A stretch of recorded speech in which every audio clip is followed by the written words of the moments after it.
Hello. I just wanted to do a short little video here because I was prompted by something I recently purchased, a Sony PSP.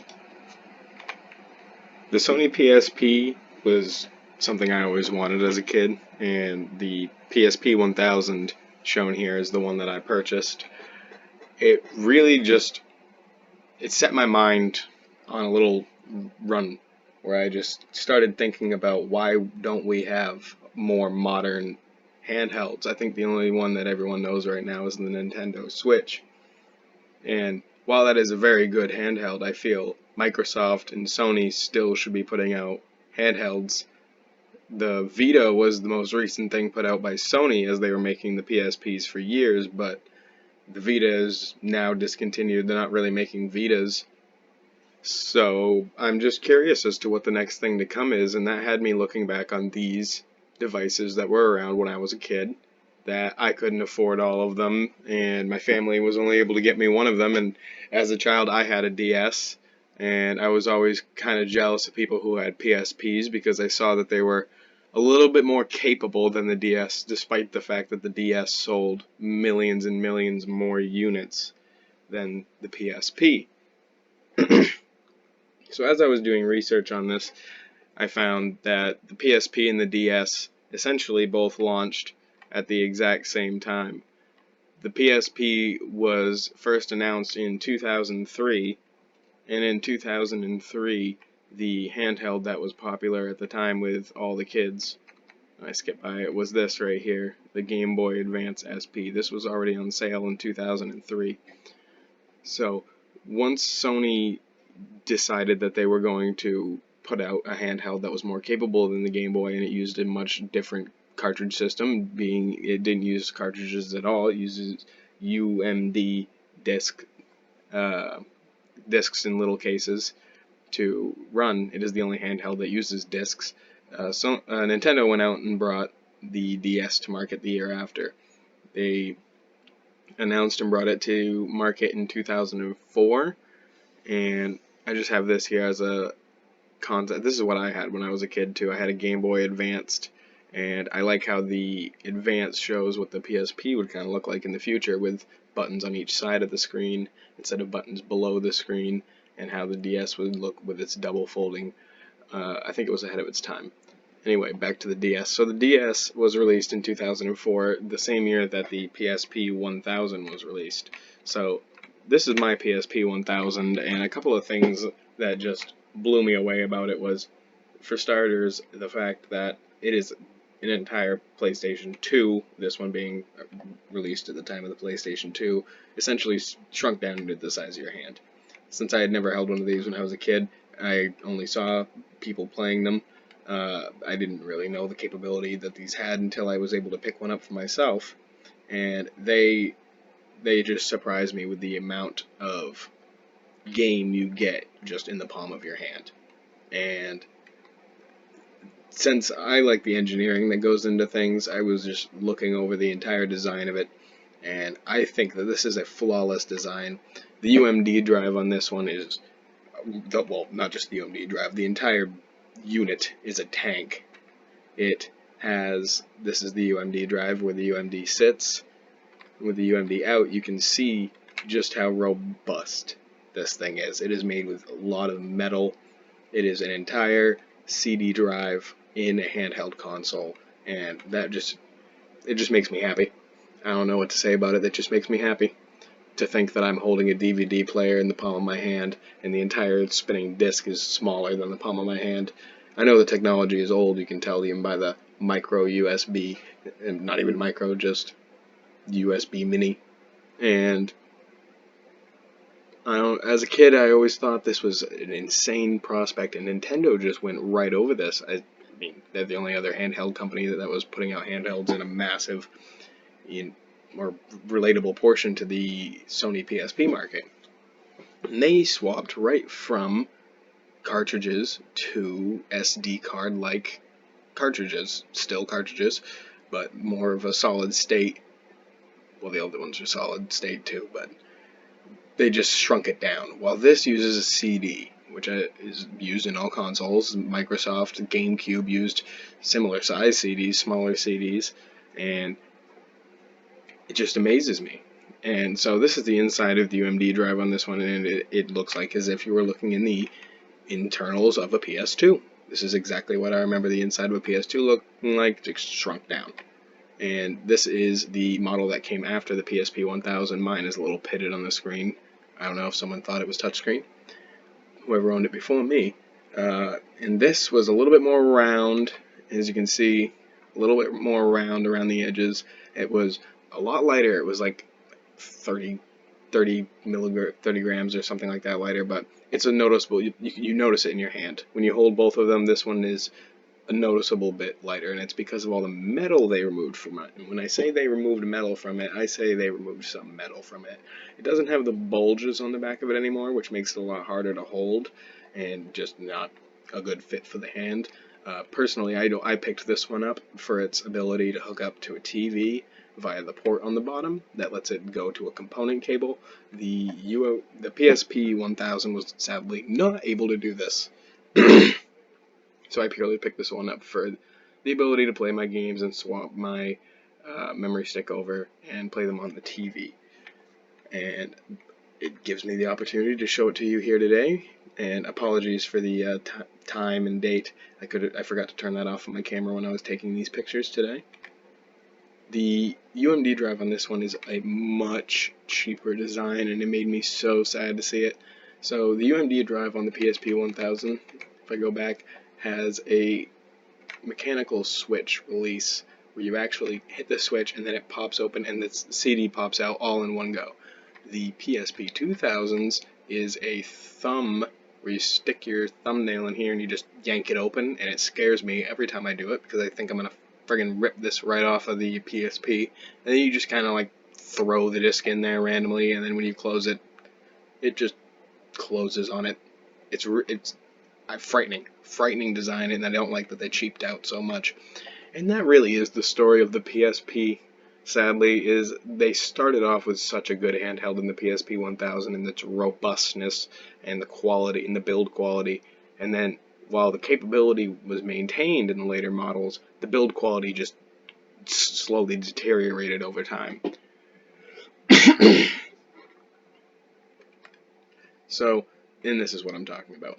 So you have the PSP 1000, the PSP 2000, and 3000. I don't have a 3000 here to show you, but the 2000 was basically exactly what the 3000 was, with the only difference notably being the ability for the 3000 screen to have lines across it instead of ghosting. So I guess that's a trade-up you can make on your own, and the fact that instead of having a home button, it has a PlayStation button. And there's one other thing, but oh yeah, the PlayStation logo is moved over here, and the Sony logo is moved over here. I think they just swapped those two around. It's incredibly boring. So on to the next interesting bit is this, which we never got in the United States. So this was a PAL region only device, and it was the last PSP ever released, and it was the worst PSP ever released. And if you ever heard about it, it's called the PSP Street, or the E1000 Street, and it is a remarkable device, and by remarkable I mean remarkably cheap. It is the same color, and well, they're all black, but it's the same matte black that the PS3s were coming out in the time, and it was only sold in the PAL regions and for 99 euros. So it was cheap, and that was like the only benefit to it. Cheap in design, cheap in price. So this is the UMD drive on this one, which is a copy of the UMD drive on the 2000 and 3000, except it's cheaper. So it's an entire cutout on the back where you actually access nothing over here of any use to you. You just pull that open because the tray is bigger than the UMD drive itself, the door, and it's frighteningly cheap. You also just slap the UMD in there, and these, as I'm aware, are prone to breaking pretty easily, and you can just see the quality of the plastic in here versus the quality of the plastics and the metal in the 1000, and then the plastic and metal in the 2 and 3000. The only metal that we can see visible here is the metal right here that just holds the UMD up. and I can see some metal in here for the casing of the device itself, but no metal shown on the outside of it or any discernible niceness to it in materials. Cheap plastic all the way around. Same screen, notably as the 3000, which had the quote-unquote best screen of all the devices. Notice, well, remember I said it had the lines that go across it. The first two having ghosting issues, but this sacrificed the stereo. The other PSPs, the 1, 2, and 3000, all had stereo on either side of the screen, and this one swaps it to mono, and it doesn't have Wi-Fi for whatever reason. So the only way to update the street PSPs was to directly hook them up to a computer via a cable, or any updates that came via a UMD. So these were an incredibly cheap device made right at the end of the PSP line, and it kind of killed the handheld for, well, the PAL regions. At least they had to suffer through that. We didn't have to, but it killed it nonetheless. Before they brought out the Street, or the E1000, they brought out this. This is the PSP Go, and arguably, today, it is worthless. It is basically unusable, as they made the store that you download all your games to this device, because this doesn't take UMDs. It is much too small.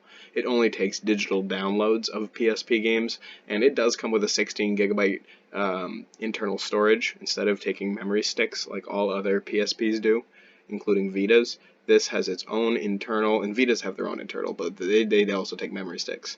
This is its own internal 16 gigabyte to hold at least a couple games for you. And you can obviously add external storage to it via a slot on the bottom, but it is download only, no CDs, and that is why today it is useless. Now, the benefits of this device while it was actually launched. Right here you have a PS3 in the palm of your hand. Like the PSP 1000 was a PS2 in the palm of your hand, except for the fact that you couldn't hook it up to a TV. This is a PS3 in the palm of your hand. If this was in higher resolution, right here you would see that this is a Bluetooth logo. This PSP is able to hook a DualShock 3 controller up to it, so you can sit there and just lean it up against a wall, or just have it in your lap and play with a DualShock 3 wherever you are. Or this dock right here allows you to hook the PSP up to a charger, so you're charging it at the same time, and it takes the video away from it, so it's just black, and it sends it to your TV. So this becomes an at-home gaming console when you come home, and it displays in full quality on your TV, and it gives you your PSP game, which is a PS3 game. Remember, these are full titles, unlike other handhelds at the time, which specifically the DS. You weren't seeing those games being played on many consoles, and the console versions of games ported over to the DS were much more muted than console versions ported over to PSP. PSP versions just had to deal with the lack of a single other joystick, which I would have to say most games made up for pretty well with other control manipulations. So the PSP was an entire PS3 in the palm of your hand, able to download games directly to it, play them anywhere you want with a controller, and it has the ability to go online, play with friends at home, hooked up to your TV, just like a Nintendo Switch of today. So this was ahead of its time, and I wish the Vita would have come with a similar capability. The Vita does not hook up to a TV directly. The Vita has to hook up to a PlayStation 4. Don't quote me on that, I'm not sure if it even can, but like the 1000 and 2000 could hook up to PlayStations, I believe the Vita also can hook up to a PlayStation, but I don't believe that you can directly play Vita games on a TV anymore. Shame. I feel they could have just put an HDMI port in the bottom of the Vita. Essentially, that's what this has. It has a tiny version of an HDMI on the bottom, slides right onto here, bam, the second you hit it onto this dock, instantly a console at your house. So this was a sweet little gaming console. So back to the story, because this is a war that's going on here, if we remember. So the PSP 1000, talked about in 2003 at E3, released in 2004, was released, talked about while this was out, which, I loved this when I was a child, is a terrible handheld console when you start comparing it to DS, and you start comparing it to the PSPs. This truly looks aged, and more aged than I would like to say it looks, but this makes me feel old. And the DS came out, and this bulky one wasn't around for very long before they went ahead and brought out the DS Lite. And now this is the one that I had when I was a kid. So the DS Lite was impressive in a lot of ways. It had its dual screen capability, and it had the ability to put GBA games in the bottom of it, and it took a touch, this stylus, or your finger if you wanted to jab it really hard, but all DSs use this stylus. So unlike the PSP, you could have games that directly had where you scrolling on the screen down here, this being the only touch screen. This one is just for viewing. You were scrolling on the screen down here, and things would actually happen. You could like launch stuff up onto this screen.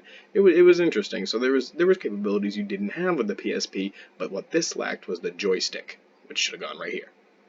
Nintendo, if you're listening, this should have gone right here, the joystick, which would have gave this game, which this game was this console came with the game, or was able to get Call of Duty. That would have been very nice to have played with a joystick.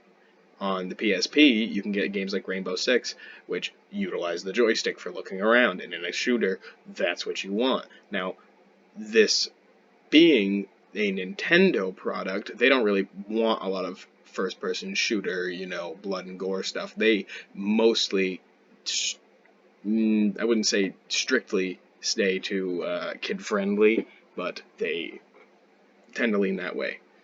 So PSP is where you would go if you wanted hardcore titles. This is where you'd go if you wanted, Nintendo will only let you play their games on Nintendo devices, so if you like Mario, you have to get a DS. And a DS, for instance, could play like games like Monster Hunter had a DS variant and it had a PSP variant, so you weren't necessarily missing out on all your games, but you definitely were missing out on some of the hardcore titles. You'd never see God of War on this thing. So the PSP was able to do an online communication, but I believe that you had to hook up like this one does, you can hook up a headset to it. Now, this has a mic directly in it. Now, this was not used, as far as I'm aware, for communication. This was used for picking up when you blew on it to interact with games a lot of the time. It was used for learning dogs' names and Nintendogs and things like that. So I guess it could pick up your voice, but I've never seen it used as a form of communication between one DS to the other, while I believe PSPs were able to do in-game communication. Like I said, I didn't have this one, a PSP, when I was a kid, but I'm pretty damn sure that they were able to do in-game communication like all PlayStation 3s and were able to do at the time. So this is just a picture of where the GBA slot would be. Now this is a dust cover that slides into the DS in this spot, but this can play GBA games. This is what I use to play all my GBA games on. And this is not able to run GBA games, obviously. This is the Game Boy Color, and I just wanted to show this as where, if you just look at it, that's where handhelds not started. This is, I think 20 years after they first launched the original Game Boy, but this Game Boy Color it's the same shape. It's the same shape as the original, and it gives you a good idea of what they were dealing with before we had SD cards and UMD drives in our gaming consoles as handheld gaming consoles. This thing is like, oh gosh, you can pick stuff up that has every single game that you can think of for a Game Boy for like $9, and it's like a ripoff of a Game Boy these days.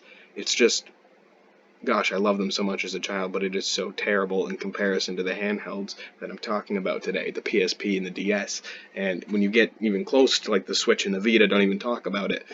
We are moving leaps and bounds, and this is only 2 generations behind us. This is literally, you had the DS, maybe it's 3 generations if you want to consider Nintendo. You had the Nintendo Switch we're on now, the 3DS, the Nintendo DS friggin' lights or whatever. I'm going to count all the lights, DS, and that crap in one category, and then you had this.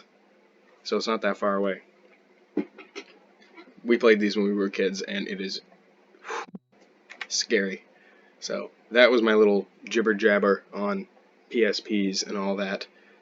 But for some closing statements, In the future, I'm going to pick up a Vita. I'm going to see how those work because those have touchscreen and all that input. But the Switch right now has to be where it's at because you take and not. I have to just put in a statement about the Switch. So you have the Switch and you have the Switch Lite. The Switch Lite kind of disgusts me as it reminds me of what happened with the PSP. Don't make it cheaper. Don't do that to people. If you're gonna come out with a new version of it, make sure it's a better version of it. Don't nerf your devices and bring them back out. I don't know what the hell Nintendo was thinking when they did that, but if you wanted to do it, you should have done the Lite first and then come out with the actual Switch. That way you'd be improving, because the Switch is an on-the-go platform like everyone wants, but like the Go, the PSP Go I was talking about, you can take it home, snap it on a dock, and bam, it's an at-home console, and that's what people found appealing about it. You take that away, it's fucking not even a Switch anymore. It's just a Nintendo.